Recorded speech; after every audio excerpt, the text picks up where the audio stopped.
Welcome back to Sweet Tea Hot Topics with Rashika. Hope you're having a fantastic Friday thus far and looking forward to the weekend and looking forward to the tea. Now, I want you to remember, as usual, you know what to do to like, share, and subscribe. Now, today is going to be all about Southern charm because I cannot help myself. You guys know I've gone down the rabbit hole with the Austen and Taylor shenanigans, I should say. And I am still a little bit in the gray on what I think actually went down. Now, before I get started, I want to go ahead and say, just in case if you hear something or I look away or something decides to randomly fall down or crack or pop, I am a clairvoyant, and oftentimes, people want to come and chat. I talk to the people on the other side, and sometimes when I am recording, they want to chat, okay? They want a moment, and they will do things to get my attention, and I will try to keep going with my show. But just, let's just try to ignore it. So, right back to Southern Charm. So, if you've been following my show and their show, you already know that it has come out that Taylor, Taylor and Austen were really, really close and they remain close. But now it has come out that Taylor and Austen were staying together and being each other's shoulder to cry on, okay?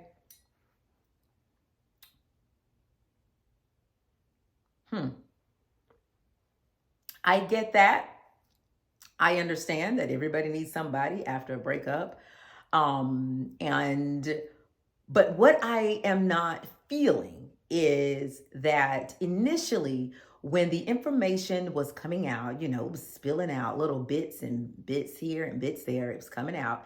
It was kind of made to seem like, oh, no, nothing happened. Nothing would ever happen. You're my friend. And people kept saying things like, oh my God, he seems like he's in love with you. And no, oh my God, we're just friends. Now, see how it's falling out now? You see how the pieces are falling now? Kind of in line, right?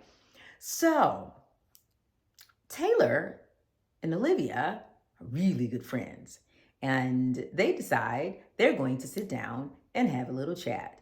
And it comes out that, well, we needed each other and we were being there for each other. And Austen was going through a lot and I was going through a lot.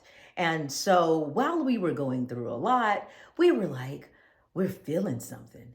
But then they decide they just want to think about it. And in this thinking time, let's just talk to some family members. You talk to your family, and I'll talk to some people in my family, and we're going to get together and find out if maybe this is something we should pursue. What? What? Why in the world? I almost said something else. Why in the world would you guys think it is okay to even think about being in a relationship? Okay?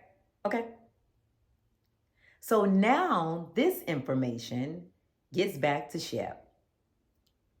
So Taylor is now launching her spritz drink, her new spritzer drink. And she hosts this party to launch and invite people, to kind of tell them about it and they can taste it and we can chat about it and everybody can get to know because it's press and Bravo and now people will know, right? So she hosts this thing.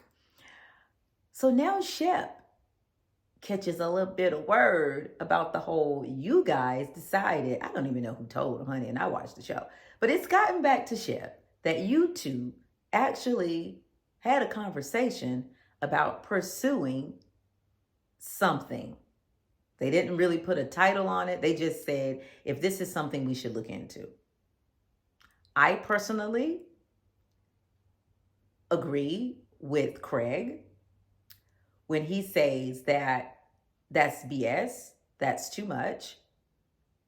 I think it crossed the line. I agree again with it being too much. I think they crossed the line whenever they started talking to people about it. It's different, kind of like you guys have been each other's shoulder to cry on, okay? Like, I get it. So now the feelings are starting to come out, and you're wondering about it. But when you stepped out and decided you wanted to have conversations with family members,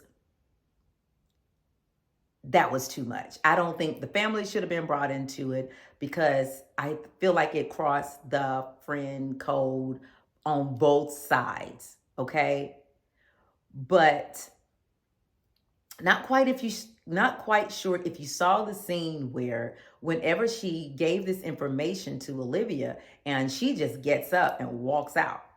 And I was like, wow. But then at the launch party, she's like, you know what? I just want to let you know I'm just here for you. And I just wanted to be here to support you. And that's it. I was like, ooh, she still feel away.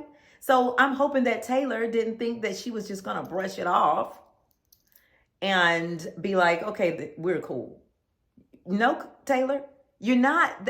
You know what? You hear that sweet little voice and you see that cute little hairstyle, and you kind of want to go, she is just so sweet. Surely everybody is just going to just grace right over this and act like it's no big deal. Oh, no. Friends are not having it. So Austen skips out. What do you guys think? Do you think that Austen should have skipped out of the lunch? I kind of know, we kind of know why Austen skips out, but Austen skips out and he hangs out with his friend, and they drink wine and they chat and they talk, and then Austen decides he wants to contact Craig, and tell him to come over and have drinks. So now I think it was nice of Sheb. I probably would have been like, I don't know if I'm going to tell her that I'm heading out, but I think it was common courtesy, especially Southern common courtesy, to say, hey, I'm going to step out. I'm going to be leaving the party, but I want to have this conversation. So when he decides he wants to have the conversation with Taylor, y'all see how Taylor tried to get an attitude and literally throw back in his face, well, you cheated on me. And like, I get it. They weren't together, but they broke up, and within 2 months he had already slept with somebody else. I get it. Okay. So, but what did that have to do with the fact that I literally just disclosed to you that I am now aware that you and Austen had a conversation with your folks about pursuing something? What? She literally, this is what I'm talking about with that cute little face, but it's something down there. It is something there. We all know it. Oh, it's something about that little Taylor. She literally pulled out of the vault and was like, you cheated on me and we really needed each other and there was no one there for me and he was there for me. Like, first of all, hey, do not come to me and tell me about my friend being there for you in our time of breakup. I don't want to hear that. Don't do that. Let me tell you something, ladies. Don't do that with the friend. Don't do that. First of all, if you are friends, like if you guys have a friend group and one of the guys want to start being your shoulder to cry on, go to one of the girls.